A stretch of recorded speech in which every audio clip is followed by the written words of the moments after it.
ప్రియమైన వర్లారా, ప్రభువైన యేసుక్రీస్తు నామములో అందరికీ వందనాలు. మరి ఈ దినం కూడా మన యొక్క వాక్య ధ్యానము, బైబిల్ వాక్య ధ్యానము అపోస్తలుడైన పౌలు కొరింథీయులకు రాసిన 2వ పత్రిక 13వ అధ్యాయము 5వ వచనం. 13వ అధ్యాయం 5వ వచనం. మీరు విశ్వాసము గల వారు ఉన్నారో లేదో మిమ్మల్ని మీరే శోధించుకొని చూచుకొనుడి, మిమ్మల్ని మీరే పరీక్షించుకొనుడి. ఇక్కడ అపోస్తలుడైన పౌలు ఒక ఛాయిస్ పెడుతుంటున్నాడు. మన యొక్క విశ్వాసాన్ని గురించి మనమే ఆలోచించుకోవాలా. మీకు విశ్వాసం ఉందో లేదో అనేటువంటిది మిమ్మల్ని మీరే పరీక్షించుకున్నది అనేటువంటి కార్యం. ఇతరులు ఒకవేళ మనం విశ్వాసం ఉందో లేదో అని చెప్పచ్చు, కానీ అయితే నిన్ను నువ్వు పరీక్షించుకో. సెల్ఫ్ ఎగ్జామినేషన్ అనేటువంటి చాలా ప్రాముఖ్యమైనది. కాబట్టి మన యొక్క జీవితాల్లో మరి మనలను మనమే పరిశోధించి చూసుకునుట అనేటువంటిది ప్రాముఖ్యమైనది. కాబట్టి నా విశ్వాసం ఎంత ఉంది, దేవుని వాక్యంలో చెప్పినటువంటి విశ్వాసం వలె ఉందా లేక కొరతగా ఉందా అనేటువంటి దాన్ని నన్ను నేను పరిచయం చూసుకోవాలి. ఈ సందర్భము మనం బాగా గమనించినట్టయితే ప్రభు బల దగ్గర మనము ఈ యొక్క వాక్యము మనకు చెప్పబడుతుంది. అపోస్తలుడైన పౌలు రాస్తూ ఏమంటాడు, మరి ప్రభు శరీరము ప్రభు రక్తముని వివేచింపక తిని త్రాగువాడు మరి అక్కడ చూసినట్టయితే శిక్షకు పాత్రుడు అంటాడు. కాబట్టి ఏం చేయాలంట, కాబట్టి ప్రతి మనుషుడు తాను పరీక్షించుకున్నాను, అలాగ చేసి ఆ రొట్టెని తిని పాత్రని త్రాగలను.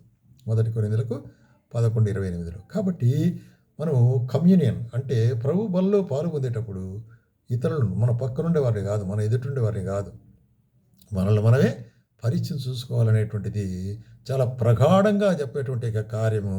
మరి దేవుని వాక్యములో పోసిన పౌలు దాన్ని హెచ్చరిస్తున్నాడు. కాబట్టి ప్రియమైన వారులారా, మన జీవితాల్లో ఏదైనప్పటికీ కూడాను మనలను మనం పరిచయం చూసుకున్నట, మన విశ్వాసం ఏంటి, మన నడక ఏంటి, మన యొక్క వైఖరి ఏమిటి అనేటువంటిది కొంచెం నిదానించి నిలబడి చూసుకుంటే చాలా ప్రాముఖ్యమైంది. ఒకవేళ దాంట్లో మనకి ఏదైనా కొన్ని కార్యములు బయలుపరిచేది మనం సరిదిద్దుకోవచ్చు. అందుకొరకే ఇక్కడ ఏమంటాడంటే, మరి చూసినట్లయితే ఆ విధంగా నన్ను పరిశోధించు ప్రభు అని మరి కీర్తనకర్త పాడతాడు. చూడండి, కీర్తనకర్త ఏమంటున్నాడంటే 26వ కీర్తనలో ఏమంటున్నాడు. ఇక్కడ కీర్తనకర్త చూసినట్లయితే 26వ కీర్తన 2వ వచనంలో, యెహోవా నన్ను పరిశీలించుము, నన్ను పరీక్షించుము, నా అంతరింద్రియము నా హృదయము పరిశోధించుము. అది చాలా ముఖ్యమైనటువంటిది. కాబట్టి నీవు నా మనుషుడు ఒకవేళ నన్ను నేను పరీక్షించుకుంటే నాలో ఏ తప్పు కనపరాదు.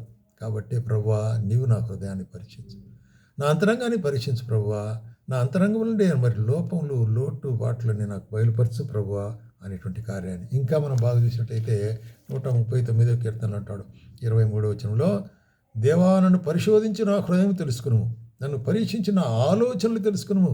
హృదయంలో కాదు, నా ఆలోచనలు. నీకు ఆయాసకరమైన మార్గం ఏదైనా ఉన్నట్లయితే ప్రభువా నాకు తెలియజెప్పు ప్రభువా, తీసేసి నన్ను నిత్య మార్గం నడిపించు ప్రభువా. ఇది కాబట్టి ప్రార్థనాపూర్వకమైనట్టుగా పరీక్షించుకున్నట్టు అనేటువంటిది.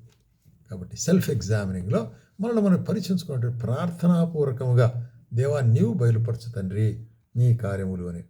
అట్లాగే ఇంకా ఆసక్తితో కూడా మరి ప్రార్థిస్తున్నారు. చూడండి, నన్ను నా యొక్క మరి అంతరంగం బయలుపరచు ప్రభువా అనేటువంటిది. చూడండి 77వ కీర్తనలో మనం చూసినట్లయితే, నేను 5వ వచనం, తొల్లిటి దినములను పూర్వ సంవత్సరము నేను మనసుకు తెచ్చుకుందును, నేను పాడిన పాట రాత్రి సమయం జ్ఞాపకం చేసుకుందును అంటూ హృదయములో ధ్యానించుకుందును. దేవా నా ఆత్మ నీ తీర్పు మార్గం శ్రద్ధగా వెతికెను.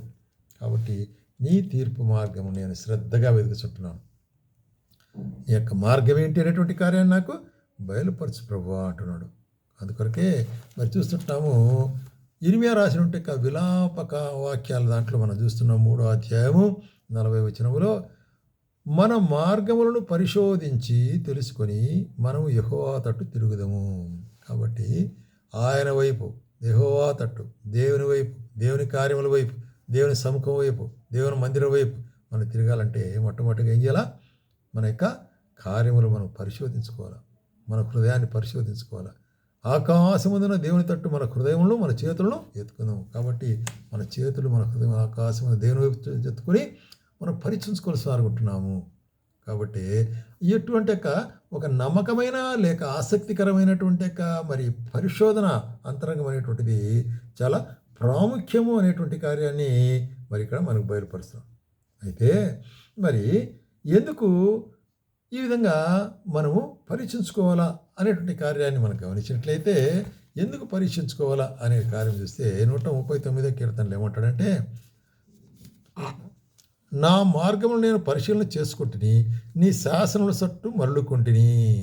కాబట్టి నీ ఆజ్ఞలను అనుసరించుటకు నేను జాగు చేయక త్వరపడుతుంది. కాబట్టి ఆయన ఆజ్ఞలను అనుసరించే దాని కొరకే మనం సిద్ధపరచుకోవాల్సిన వారు ఉంటున్నాం. కాబట్టి నా మార్గం నేను పరిశీలనగా తెలుసుకుంటుంది. కాబట్టి ప్రభువా, నీ యొక్క సన్నిధానంలో నేను ఉంటున్నాను, నీవే నా మార్గాన్ని పరిశోధించి నాకు బయలుపరచు ప్రభువా అనేటువంటి కార్యాన్ని ఈ విధంగా మనం పరిశోధించుకోవడం ద్వారా మనకు వచ్చేటువంటి ప్రయోజనం ఏంటి అనేటువంటి కార్యాన్ని మనం చూసినట్లయితే, కొరింథీయులకు రాసిన మొదటి పత్రిక 11వ అధ్యాయం 31వ వచనంలో ఒక మాట అంటాడు, అయితే మనలను మనమే విమర్శించుకున్న ఎడల తీర్పు పొందకపోదుము. మనము తీర్పు పొందిన ఎడల లోకముతో పాటు మనకు శిక్షావిధి కలుగుకున్నట్లు ప్రభు చేత శిక్షింపబడుచున్నాము. కాబట్టి ఆయన బల్ల సమీపానికి వచ్చినప్పుడు ఆ యొక్క ఫ్రీడమ్, ఆ స్వతంత్రం ఎందుకు ఇస్తున్నాడంటే, మనల్ని మనమే పరీక్షించుకున్నట్లయితే మనము ఫ్యూచర్లో తీర్పు పొందకపోదాం. కాబట్టి మనల్ని పరీక్షించువాడు దేవుడు. ఆయన సముఖంలో నేను పరీక్షించుకుని నేను సెర్చ్ చేసుకుంటే ఆయన ఇక మీదట మనకు తీర్పు ఉండదు. అట్లా లేనట్లయితే, ఆ విధంగా లేకపోయినట్లయితే, విమర్శించుకోకపోయినట్లయితే అక్కడ ఏం చెప్తున్నంటే మనకు నష్టం కలుగుతుంది. కాబట్టి వివేచింపక తిని త్రాగువాడు అంటాడు, నష్టానికి గురి అయ్యేటువంటి కార్యం ఉంటుంది. అట్లాగే గలతీయులకు రాస్తూ ఇంకో మాట చెప్తాడు, ఆ విధంగా పరీక్షించుకొని మనల్ని పరీక్షించుకున్న ద్వారా మనకు ఏర్పడేటువంటి ప్రయోజనం ఏంటి అంటే 6వ అధ్యాయము 4వ వచనంలో, ప్రతివాడును తాను చేయ పనిని పరీక్షించి చూసుకునేవలను, అప్పుడు ఇతరులను బట్టి కాక తనను బట్టి అతనికి అతిశయం కలుగును. ప్రతివాడు తన బరువు తానే భరించవలను కదా. అట్లా కంపారిటివ్గా చెప్తాడు, తను తాను పరీక్షించుకోవాలి. కాబట్టి ఇతరుల వలె ఒకవేళ తాను ఒట్టివాడై ఉండి ఎన్నికైన వాడైనా ఎంచుకున్నట్లయితే తాను మోసపరుచుకుంటాడు. కాబట్టి నాకు అంతా తెలిసి నేను అంతా బాగుండాను అనుకుంటే కుదరదు. పరీక్షించి చూసుకో.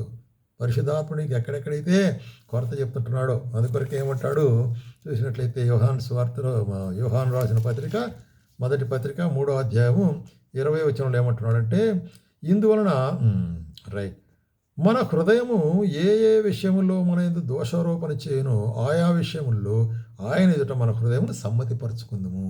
కాబట్టి హృదయం దోషారోపణ ఇదిగో పరీక్షించుకున్నప్పుడు ఈ ఫలానా విషయంలో తప్పిపోయినావు, కొరతగా ఉంటున్నావు, దూరంగా ఉంటున్నావు, అవునా విధేయుడుగా లేకుండా ఉంటున్నావు అని హెచ్చరిస్తుంది దేవుని వాక్యం.